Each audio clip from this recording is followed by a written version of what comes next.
My name is Mrs. Loveth, and I want to do a discussion about Benin Kingdom and how the kingdom became a great empire and some of its legacies. Benin Kingdom was first ruled by the Ogisovs. The land was called Ikodomigodo. This was in the first dynasty. The first Ogiso was Ogiso Igodo, and the last Ogiso was Ogiso Uwodo. When Ogiso Uwodo died, Benin Kingdom entered into a period of interregnum.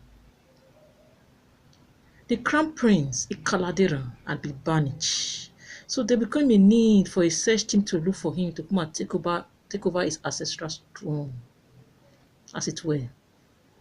And at this time, Ikaladera has founded another land. He became known as Oduduwa, the founder of the Yoruba race. Oduduwa was too old, and he had to send his son, Oromiyan, meaning Omonoyan, to Benin to take over the throne. When Oromiyan got to Benin, he wasn't accepted properly.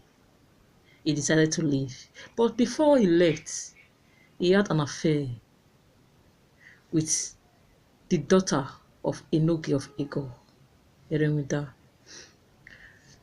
Eremida became pregnant and gave birth to a child, which was later known as Eweka the first king in the modern-day Benin dynasty. However, Benin Kingdom became an empire during the reign of Oba Eware the Great. Oba Eware Ne Ogidigan the First turned Benin into an empire during or from 1440 AD to 1473 AD. This is regarded as the golden age in Benin history. It is on record that Eware the Great the First conquered 201 towns and villages, including Onitsha. The name Onitsha in modern-day Anambra State is gotten from the Benin word Onise. Ondo, as it is known today, is gotten from the Benin word Udo. Ekiti, Akure, Uroboland, Isekiri, Ijo, Agbo, Asaba. These were all under the influence of Benin. Lagos was known as Eko. It was a work camp. Until the 19th century, the Obas of Lagos were buried in Benin Kingdom.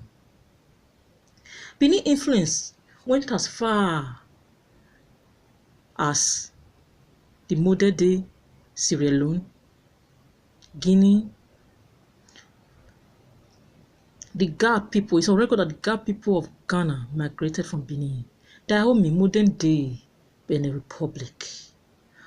Togo, these places all felt the influence of Benin Kingdom. It should be noted that Benin Kingdom is the only kingdom to have a modern-day country named after it, Benin Republic, in 1975. It is on record that when at the Berlin Conference of 1884 to 1885, when Africa was partitioned, the bright of Benin was mentioned by explorers and travelers. There were some legacies of this great kingdom that are existing today. For example, the first church in Nigeria is the Holy Arosa Cathedral in Benin. This was built in the 16th century during the period of Oba Esigi. Benin was the first kingdom to use a sophisticated weapon, guns, during the Ida War by Idi Esigi. The walls of Benin is regarded as the largest earthwork in the world, larger than the Great Walls of China, and the Benin Moat is among the 7 wonders of the world. Benin was the first known embassy in Nigeria was in Benin during the period of Obaisigi. The first diplomat to be sent to Europe, Portugal to be precise, was Ohe Okun, the Olokun priests of Okoton. The first story building in Nigeria was at Okoton, though it was destroyed by the British during the Britain invasion of 1897. The first person to obtain a European degree was Ogenoa, the crown prince, the grandson of Oba Olua. The oldest market in Nigeria is in Benin, the Agbado market. The first bank in Nigeria was the Omego Bank in the 15th century. These were some of the legacies of the great Benin Empire. However, it is on record today that Benin does not have a huge population compared to other tribes, for example, the Yoruba and Hausas. This was as a result of the democratic structure adopted by Benin when she became an empire. She never enforced or imposed a language and culture upon the people or the territory she conquered.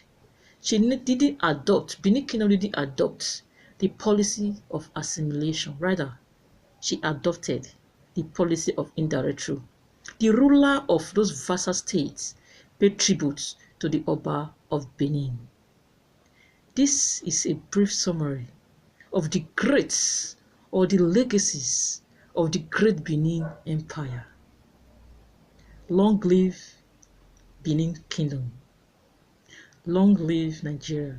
Oba Atokpe is